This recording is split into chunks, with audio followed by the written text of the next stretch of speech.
We're rolling. We're rolling. We're in a mad rush today, look. The technology's working. We have the technology. Four-sprung Dirk technique. Yep, we're Massive Wagons. Well, we are. 2/5 of them. Of course we are, yeah. I'm Baz, yeah. I'm Adam. Massive Wagons. And this week we're going to talk about cover bands. Don't diss them. Boo. Yeah. Well, cover bands, I mean... Well, before we start, I want to give a little shout-out to our friends here at Grimm. Grimm Apparel. Check them out. They very, very kindly send us T-shirts and clobber and hats and coats and stuff, and we've worn a few of their bits and pieces of their stuff on tour, and they're really great guys and make really cool... They really do. Really cool clothes, so go check them out. Grimm Apparel. And the background is the tattoo... They're all absolutely phenomenally talented tattoo artists, which is kind of what the style... It's all inspired by. But yeah, big shout out to them guys. I personally want to thank them. Yeah. Because it creates the illusion that I actually have any sort of fashion sense whatsoever. I get to wear things like this and it looks like, oh God, he could pick a T-shirt. But yeah. No, so thanks guys. Dragging me into 2024. Brilliant, yeah. Anyway, this week we're going to talk about... Yeah, cover bands. Cover bands. You know, it's something... I don't know. It's sometimes something I think we've experienced over the years, especially when we started. Because we started as a cover band. If you didn't know, me and Adam were in a cover band together before Massive Wagons called Ace Face. Of course we were. Not Arse Face. As we often got called. Playing covers. Because that's where we started. I mean, that's where I started to learn bass.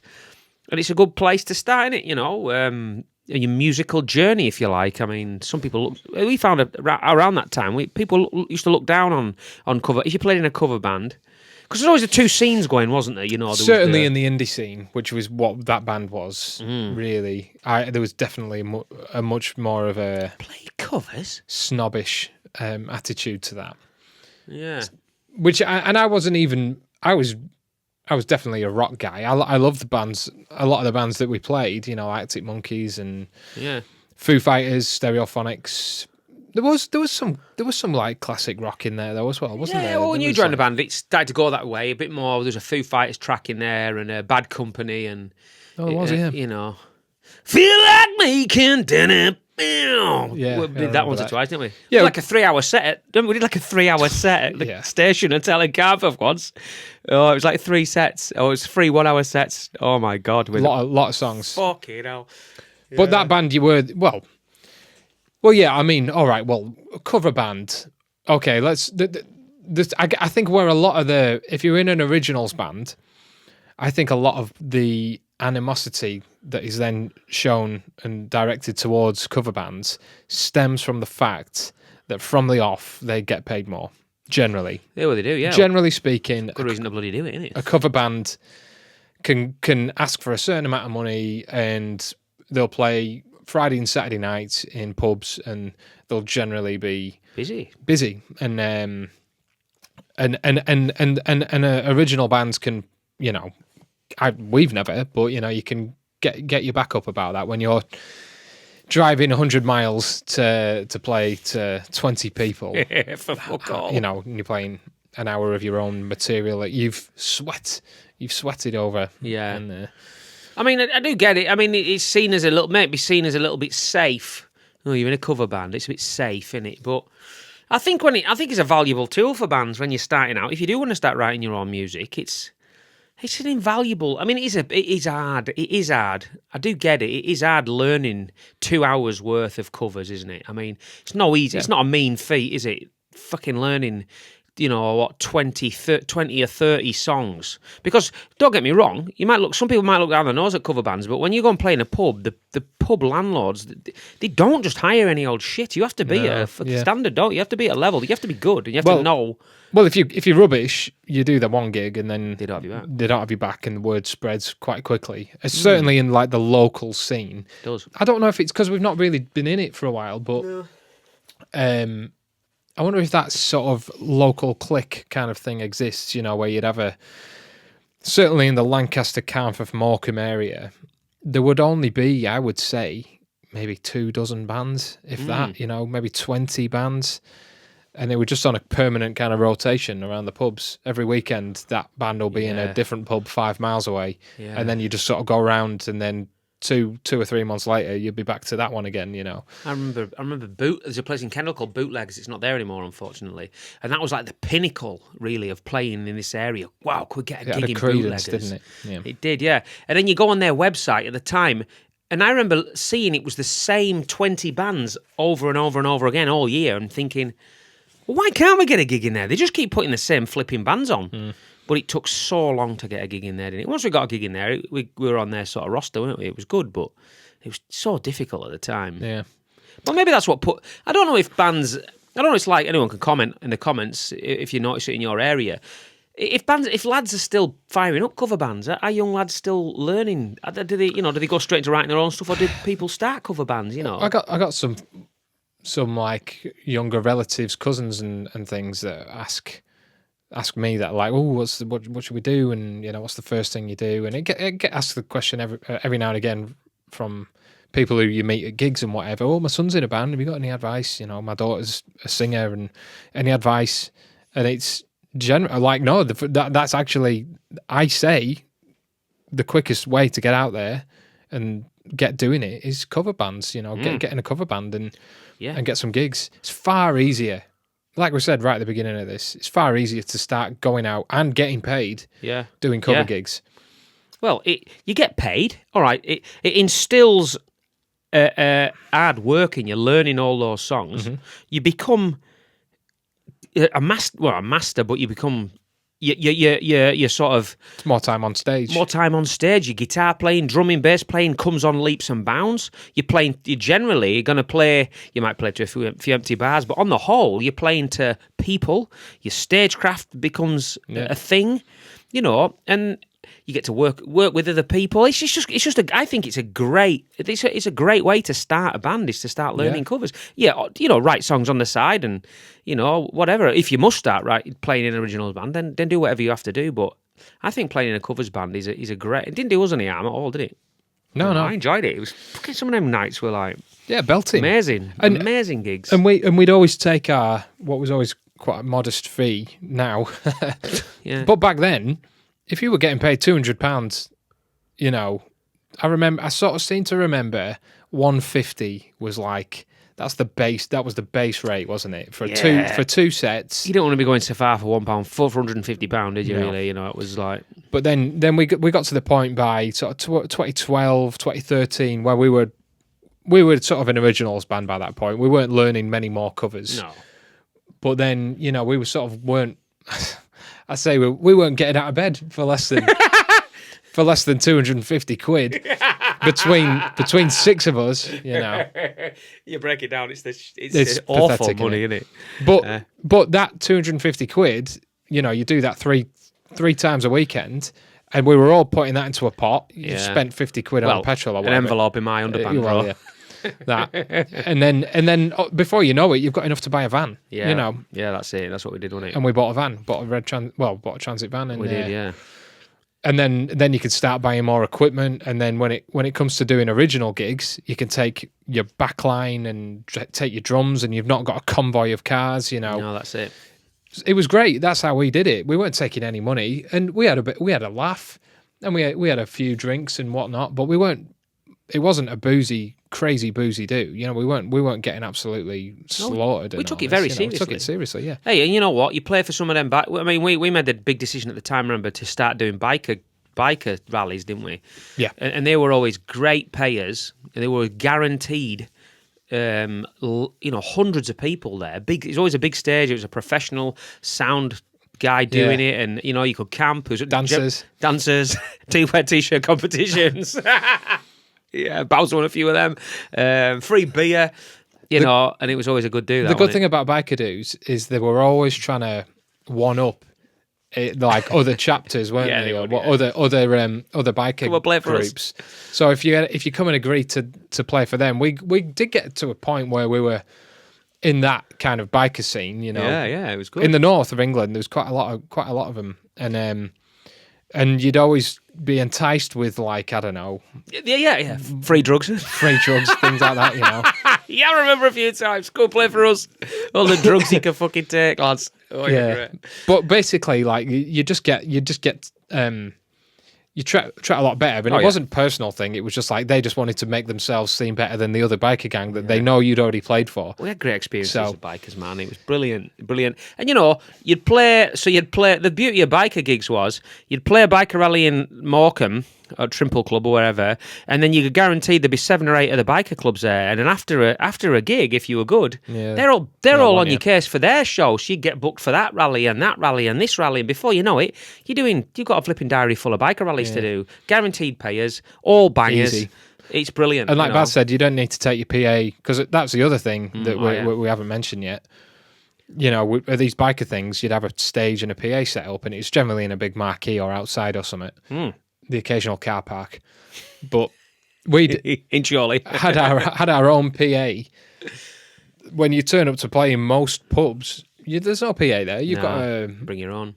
bring your own, Fucking hell. and that, you know Breaking work, that. it is. You know, you're lugging them up, lugging these big 18-inch God. bins and whatever Oh, yeah. subs up these stairs, and Have you got a lift? Yeah, but it's not working. so it's great. hard work. I don't really buy this kind of being in a cover band's the easy option because it ain't.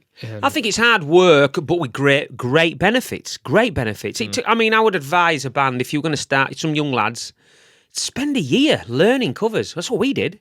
I mean, we did that with Aceface. I remember with Aceface, we spent a year learning about 15 flipping songs. Every week, just practicing. We weren't gigging. It was enjoyable to practice, you know, a few beers, practicing the songs. And then eventually we got a gig in Lancaster and played them all through twice. Yeah. You know. Yeah. But then you built on it, and we got all right. And once you've broken down that, once you've got your songs and you've got your confidence, you're away, aren't you? You know? Yeah, and you do learn. Like we said, the biggest benefit I think of playing covers, start at the beginning of your musical journey, is just the opportunity to just play songs in front of people. You're just casting a far wider net than you are if you know, just going out playing your own material. You know, there's not many, whether it's right or wrong, there's only a few places out there that, in terms of like where you start, that will have original bands on, you know. But if they know you're going to come in and you're going to play a load of songs that the punters know and keep them in there drinking, which is all you're there for. Yeah, absolutely. Really. But you need to exploit that situation and make the most of it. And what we did, it was, you know, we'd start off like that and we'd be playing for like an hour and a half, all covers, or 2 hours. And then we'd start throwing original songs in there, not saying that we were, not saying they were original, but, you know, we'd start then dotting them around the set and just playing them. Oh yeah, they're all in there. They're all in there coming to watch you anyway. So you might as well. They're not going anywhere. They know what they're getting. When you've been around a while on the scene, you start throwing your own songs in. They're not going to leave. So then you start selling a few CDs and stuff. You know, the bad. Well, 9 times out of 10, they don't give a fuck as long as they're buying beer. They don't. Yeah, As long as they're exactly. not leaving and they're enjoying it. They don't care. Do what you want.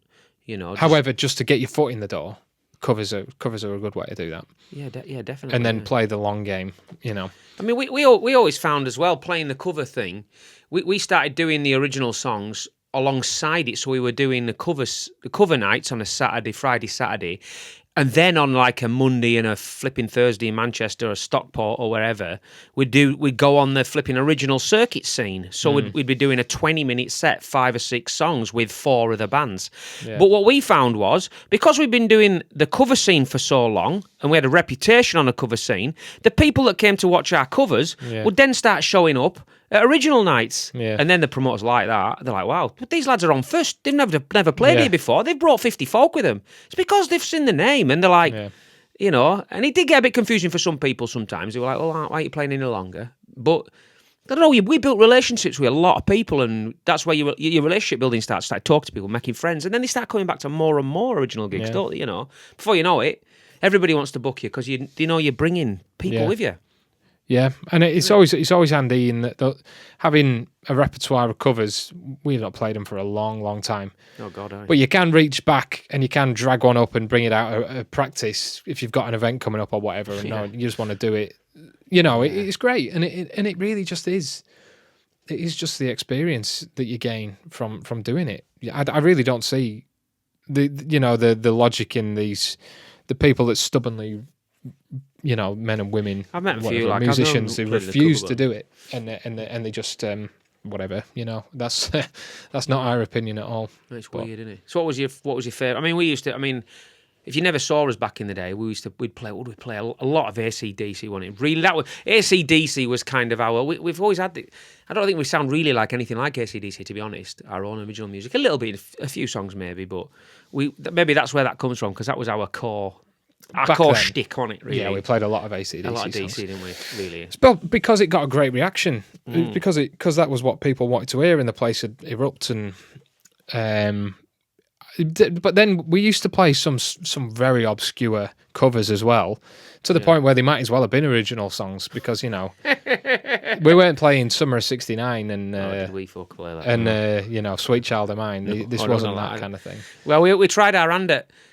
We were AC/DC, Judas Priest. We weren't flipping Iron Maiden, Guns N' Roses, and they were kind of not our thing. We tried a few of them. I don't know. We just couldn't get to grips. No, we played some Aussie stuff. Aussie, We played Train and Crowley and we played some of the newer. Well, at the time, new bands. So we played like Airborne and Blackstone Cherry. Rain Wizard, wasn't it? We played Rain Wizard, Rain Wizard. No one knows Rain Wizard. It was that. And what the fuck is this? Paranoid. Play all that, Rosie. But you just we used it to flex our kind of own interests a little bit. Playing a lot of Airborne songs. I used to like playing that Blackstone Cherry song, to be honest. I thought it was a Rain Wizard. Yeah, off the top of my head, I can't bloody. We played some Who. We played some Who songs. The Who, yeah. I found an old set list the other week from the pub in Lancaster of covers, and even looking at that, I was blown away. I was like, wow, I forgot we played that. Wow, I forgot we played that. Yeah, we played things like the Undertones, Teenage Kicks and all that. And what's the Blackfoot? Oh yeah, Gimme. Yeah, I enjoyed playing that. Kill the King, we played that. We didn't play that for very long, did we? But we played that. Bless you. Yeah, it was Burn. We weren't keeping safe with our choices. We'd pick the songs we like to play, but it's more about the energy. It's more about like people connect not with the song. We got them to connect with us as with us as guys, which is why a lot of them carried on to be supporters of ours when we moved on to original music. Exclusivly. Yeah. And it made us seem a lot bigger than we were, at the very beginning of our original journey. Prime example of that is, off the top of my head, is the people. There's a biker club from Manchester called the Empty Heads, and I saw a woman called Julie springs to mind, Julie Cliff. Mm-hmm. I saw her. She was at Call of the Wild, the other week when we went. She was on the gate doing the gate there, and she goes back as far as this band, to the Yorkshire House, playing to sort of 10 folk. God, yeah. It's amazing. Yeah, so far back. No, we learnt a lot, and also we started, as we've mentioned this before, as green as it gets. We didn't have any previous other than our indie kind of cover band experience of a couple of years. Bit of shoegazing. We didn't come from any original background. Where we'd certainly not dealt with anything like agents or promoters. So I thought you kept your agents under the sink. Yeah. It's the only agents in my house. And it's good to get your chops up and your experience up, and you're also dealing with unpredictable situations as well, and unpredictable people when you're in pubs full of pissed up folks. And there's trouble going on, it happens everywhere. It happens in original gigs, but we saw a lot. It's a lot more controlled at festivals and venues. Glasses being thrown around, and pubs are wild, aren't they? I've always said, people used to say to us, and I've said this loads of times, "Oh yeah, they're good, aren't they? But let's see what they're like on a big stage in front of loads of people." And I always said, "Yeah, I'll fucking tell you. Yeah, well, you want to try playing at the flipping British Legion on a Sunday afternoon." While the football's on. Well, the football's on. Yeah, do that. And then we'll see how good you are. Not when you get on a big stage with all the flipping bells and whistles and people that want to watch rock music. That's easy as far as I'm concerned. Try playing bloody Ma Murphy's on a flipping... Oh, God, yeah. on a Monday evening, 6 o'clock. Fucking hell. Yeah, and you got literally one man and his dog at the bar. And he don't want to listen to it. And he don't want to... Yeah, and he doesn't like Rain Wizard, Yeah, exactly, yeah. Yeah, it is... character building stuff. Brilliant. And we learned then you've just got to smile through it. And you know what? Even then, there was not many occasions where we didn't win whoever was in over, and that was down to the attitude and down to the. Maybe it was down to Johnny Be Good as well. Well, Johnny Be Good always because gets everybody loves everyone likes Johnny. If in doubt, play Johnny Be Good 15 times or Tina Turner. Yeah, Tina, yeah. Nutbush, yeah. We did all kinds of stuff, but we did it in our own flavour, flat out mentality. Jailhouse rock. Covers, cover bands. Don't turn your nose up at them. We talk about supporting venues and supporting bands. Well, I think if you can support cover bands and support live music venues that are in pubs, that just put cover bands on, that's just as important, because that's bringing on hopefully young guys and girls that are playing instruments. They're the flipping guys that are going to go on to write songs and whatnot. It all needs to be supported, and I think it's all as important as each other, to be honest with you. Yeah. Definitely. And you know what? If I'm honest, I don't go out much, to watch bands or anything anymore. Just kids and everything. You're just out of time. But when I do have the opportunity, and I have done over the last couple of months, I've been out and been to the pub again. This pub in Lancaster, which was the first sort of place that we kind of called, I guess, our local. And I was glad to be honest at the time that it was a cover band that I was going to be watching, because I see a lot of original music all the time, all the time. This is what we do. And it was nice to go and just know that I'm going to hear some songs that I'm going to know, and then you got the pub and the band are playing Massive Wagons. Yeah, that happens every now and again. I ran into the guitar player in was it in Morecambe? Somewhere Lancaster or Morecambe. They did from Circus Freak, a band called Circus Freak, playing the pub in Lancaster. A lot, great bunch of guys, and they play Stack and Ratio. So I think I got up and sang it with them once, levered and forgot the words. That's awful. That's awful. It was. Awful. Yeah. But anyway, good fun. Yeah, go just support your cover bands locally, and it's still live music, and it's still musicians on stage doing a craft. And if you're thinking and if you're young and you're thinking of what route to take with your guitar or your drums or your singing or whatever, just get some mates together and jam out some of the easiest covers going, some easy rock covers. Massive Wagons. It's so satisfying. It's so satisfying just learning a song and getting through it and going, yes, this is fucking ace. Yeah, it's fun. It is fun. Don't take it so seriously at that stage. You've got to enjoy it. Yeah. Until you get to this stage, that's when you can become jaded and you're making a podcast moaning about miserable. It. For years we've been doing this. But thanks for watching, listening. Check out our new album, which you can pre-order now. Do it. Below in the comments. Earth to Grace. It'll be somewhere. Earache. Earth to Grace. Catch us on tour in October if you're in Europe, or in the UK in November, where we're going to be playing Nottingham, Bristol, Southampton, Birmingham, Manchester. Oh, there's more. Glasgow, Belfast, Dublin. London. What? London. How did I forget London? Fuck. We're playing all these places. Nearly. You did better than me. Yeah, I think I did quite well there, actually. I always forget Southampton. Sorry. But go check it out. Check out the ticket links. Tickets are selling really well. We've got a long way to go. There's going to be actual people there. We've got a long way to go before the gigs, and the tickets have flown out. So if it's tickling your fancy at all, go and have a look. New single, Missing on TV, is out now. Do it.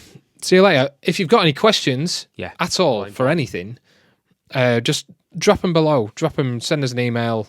Yeah, we're going to start adding some questions onto the podcast, I think, every week. A couple of questions, answer your questions. If you've got anything that's burning a hole in your brain, just drop it in the comments and we'll have a look at it. Yeah, that'd be good. Cool. Had an interesting bit of a to and fro kind of situation thing going on. It's all one way at the minute. It's all us coming at you. So maybe you want to hear what you want to say. Cool. But cheers. Thank you. See you next week.